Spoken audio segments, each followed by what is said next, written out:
Bismillahirrahmanirrahim. Assalamualaikum warahmatullahi wabarakatuh. Alhamdulillah bil alamin hamdan katsiran thayyiban mubarakan fihi ala kulli hal hamdan yuwafi ni'amahu wa yukafi mazidah. Amma ba'du, yang sama-sama kita hormati yaitu Bu dosen Amelia Rabbani Az-Zahrah dan teman-teman ya seperjuangan yang berbahagia. Baiklah, perkenalkan saya dari kelompok 3. Perkenalkan saya Dharma Putra dari kelompok 3 Prodi PAI semester 7 akan mempresentasikan makalah kami yang berjudul Subjek dan Objek Bimbingan Konseling Islami. Siapakah yang menjadi subjek dan objek bimbingan konseling Islami di sini? Di makalah kami yaitu manusia itu sendiri. Menurut Pak Quraisy Shihab menunjukkan ada 3 kata yang digunakan dalam Al-Quran dalam menyebutkan kata-kata manusia itu sendiri. Yang pertama adalah bashar. Dalam Al-Quran, kata bashar lebih cenderung digunakan pada hal-hal yang berkaitan dengan aspek fisik yang tampak secara umum. Dan dalam beberapa kasus, istilah bashar juga digunakan untuk menggambarkan aspek-aspek psikis seperti kebutuhan, batas-batas kemampuan mengindra, aktivitas belajar, dan tahap-tahap perkembangan manusia. Dengan kata lain, bashar lebih banyak menggambarkan persamaan yang ada pada manusia, baik dari aspek fisik maupun psikis. Yang kedua adalah kata insan. Menurut Mansur insan berasal dari kata insian yang berarti manusia. Sedangkan menurut Quraisy Shihab, istilah insan terambil dari kata uns yang berarti jinak, harmonis, dan tampak. Jinaknya manusia ini lebih tampak manakala dibandingkan dengan binatang seperti harimau, serigala, ular, dan binatang lainnya.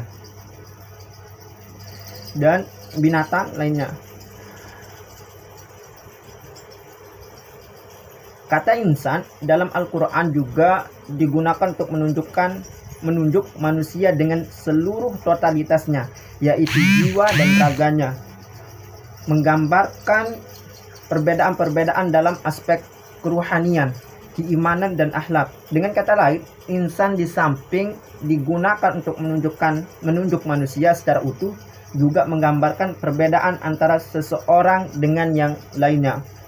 Yang ketiga adalah kata zuriyah. Menurut Ibnu Mansur berkaitan dengan keturunan. Zuriyah itu berkaitan dengan keturunan. Zuriyah juga berkaitan dengan sesuatu yang jatuh atau yang diperoleh dari orang tuanya. Bila kata ini dikaitkan dengan Adam, maka ini berkaitan dengan keturunan dari mana seseorang berasal dan sifat-sifat bawaan yang dibawa sejak lahir. Manusia pada mulanya tidak ada, kemudian ada. Adanya manusia bukan ada dengan sendirinya, tetapi ada yang mengadakan, yaitu Allah Subhanahu wa Ta'ala. Baiklah, mungkin cuma ini presentasi saya dan akan dilanjutkan oleh rekan sekelompok saya yaitu Aisyah. Assalamualaikum warahmatullahi wabarakatuh. Baik, saya di sini akan menyampaikan pemateri yang kedua, yaitu tentang subjek bimbingan konseling agama. Nah, pada dasarnya yang menjadi subjek dalam bimbingan dan konseling agama adalah manusia itu sendiri. Namun, hal ini yang menjadi subjek bimbingan dan konseling agama adalah konselor. Apa itu konselor? Konselor adalah pihak yang membantu klien dalam proses konseling. Nah, konselor ini juga menjalankan perannya bertindak sebagai fasilitator bagi klien. Nah, selain itu, konselor ini juga bertindak sebagai penasehat, sebagai guru, atau konsultan yang mendampingi klien sampai klien dapat menemukan dan mengatasi masalah yang sedang dihadapinya. Dalam melakukan proses konseling, seorang konselor itu harus dapat menerima keadaan klien apa adanya.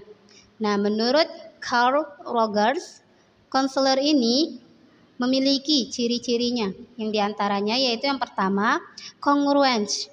Nah, menurut Rogers, seorang konselor harus terintegrasi dan kongruen. Nah, apa itu? Ya, seorang konselor itu terlebih dahulu harus memahami dirinya sendiri, antara pikiran, perasaan, dan pengalamannya harus serasi. Yang kedua adalah Unconditional Positive Regard.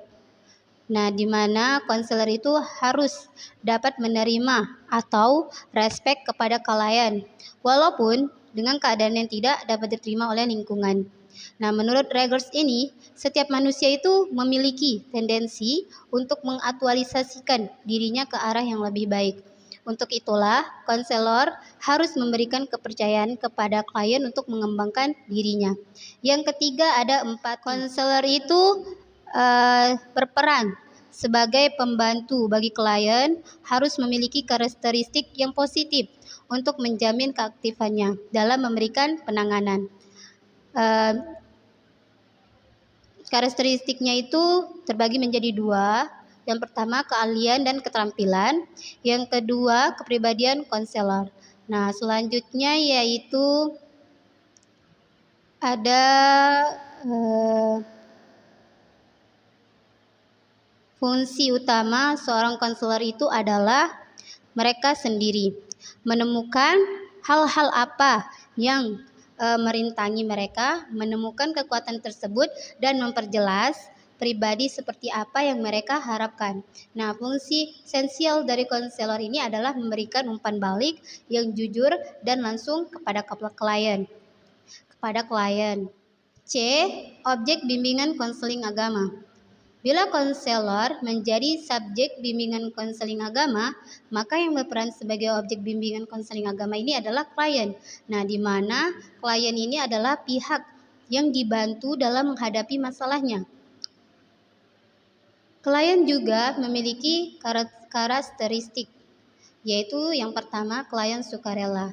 Nah, klien sukarela ini adalah klien yang datang kepada konselor atas kesadaran diri sendiri karena memiliki maksud dan tujuan tertentu. Yang kedua adalah klien terpaksa. Nah, klien terpaksa ini adalah klien yang datang pada konselor bukan atas kemauannya sendiri, namun atas dorongan teman atau keluarga. Yang ketiga adalah klien enggan. Nah, klien enggan ini adalah klien yang datang pada konselor bukan untuk dibantu menyelesaikan masalahnya, melainkan senang untuk berbincang-bincang dengan konselor. Yang keempat ada klien bermusuhan atau menentang. Nah, klien ini merupakan kelanjutan dari klien terpaksa yang bermasalah cukup serius. Nah, ciri-ciri klien ini adalah tertutup, menentang, bermusuhan, dan menolak secara terbuka. Yang kelima ada klien krisis. Nah, klien krisis ini merupakan klien yang mendapatkan musibah seperti kematian orang-orang terdekat, kebakaran rumah, atau pemerkosaan. Nah, tugas konselor di sini adalah memberikan bantuan yang dapat membantu klien menjadi stabil dan mampu menyesuaikan diri dengan situasi baru. Terus ada di sini karakteristik klien yang Islami. Yang pertama ada klien yang dibantu adalah klien yang beragama Islam dan bersedia dibantu melalui pendekatan yang Islam. Yang kedua, klien yang dibantu adalah individu yang sedang mengalami masalah untuk mendapatkan kebahagiaan hidup. Yang ketiga, klien secara sukarela atau didorong untuk mengikuti proses konseling. Yang keempat, klien adalah seseorang yang berhak bertanggung jawab atas dirinya setelah dewasa untuk kehidupan dunia akhirat. Yang kelima, pada dasarnya klien ini adalah baik karena Allah telah membekali setiap individu dengan potensi berupa fitrah yang suci untuk tunduk pada aturan-aturan dan petunjuk Allah. Nah, yang keenam, ketidaktentraman klien dalam hidupnya umumnya bersumber dalam bentuk dijalankannya ajaran Islam. Yang ketujuh, klien yang bermasalah pada hakikatnya orang yang membutuhkan bantuan untuk memfungsikan jasmani, qalb, akal dalam mengandalkan dorongan hawa nafsu.